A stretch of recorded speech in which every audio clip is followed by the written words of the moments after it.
Now,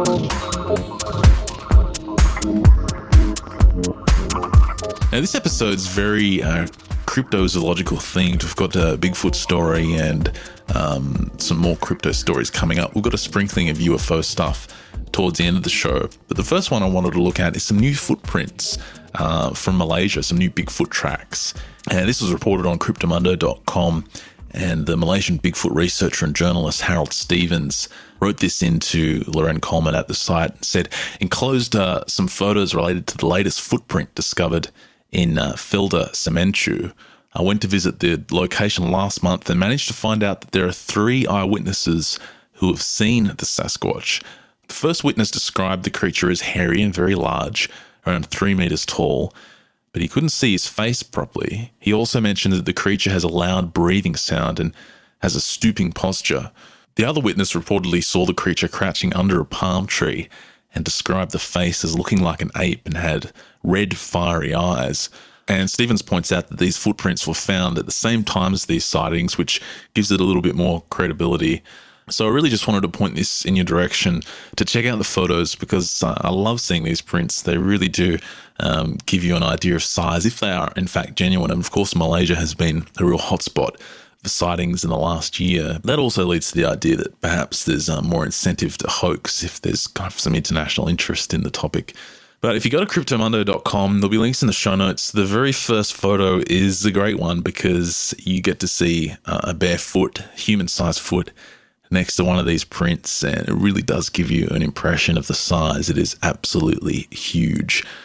Now, moving on from Malaysia to Japan, I wanted to look at a cryptozoological creature that Slenzo pointed in our direction on the production list.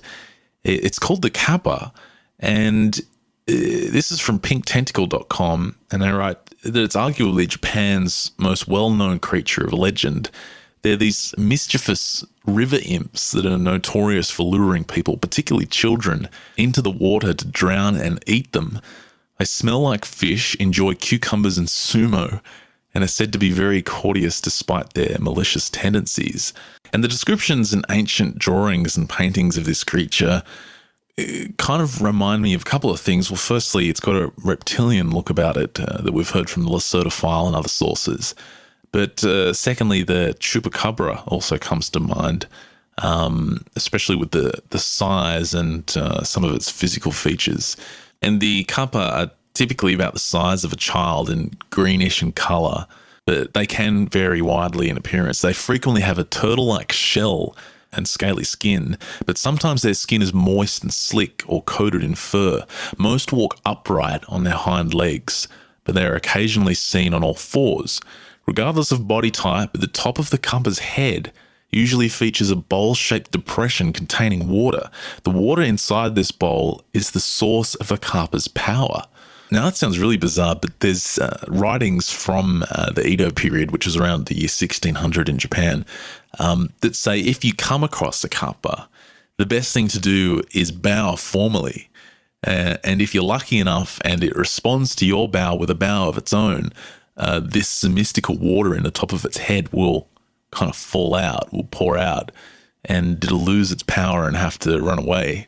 So I thought that was interesting that they had writings on how to deal with the creatures. The Edo period, it says here, also had some serious scientific literature devoted to the study of these creatures. There's one book published in 1820, for example, which was a compendium of kappa-related information that was gathered from a variety of sources from Japan and China. And the book has some sketches of this creature, which I'll put links up to the show notes so you can have a closer look at it. Apparently one was captured in Chobei during the Meiwa period, which is 1764 to 1772 in Edo.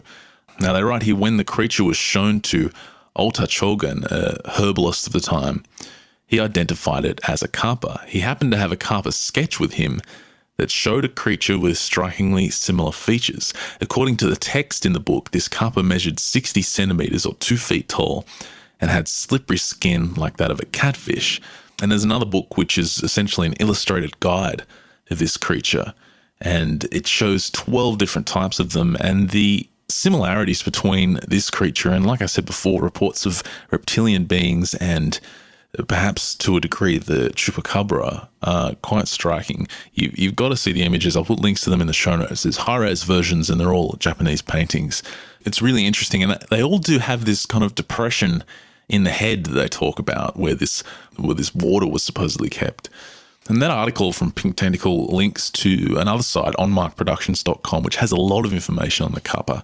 There are some points they make here, some descriptions of its activity that, again, really relate closely to modern-day ET reports and also mutilation or cattle mutilation reports. There's a section here that says that despite its size of a child aged 6 to 10, the kappa is nonetheless incredibly strong. It attacks horses, cattle, and humans, usually dragging its prey into the water, where according to various legends it feeds on their blood or drains their life force, or pulls out their livers through their anuses or sucks out their entrails, leaving nothing behind except a hollow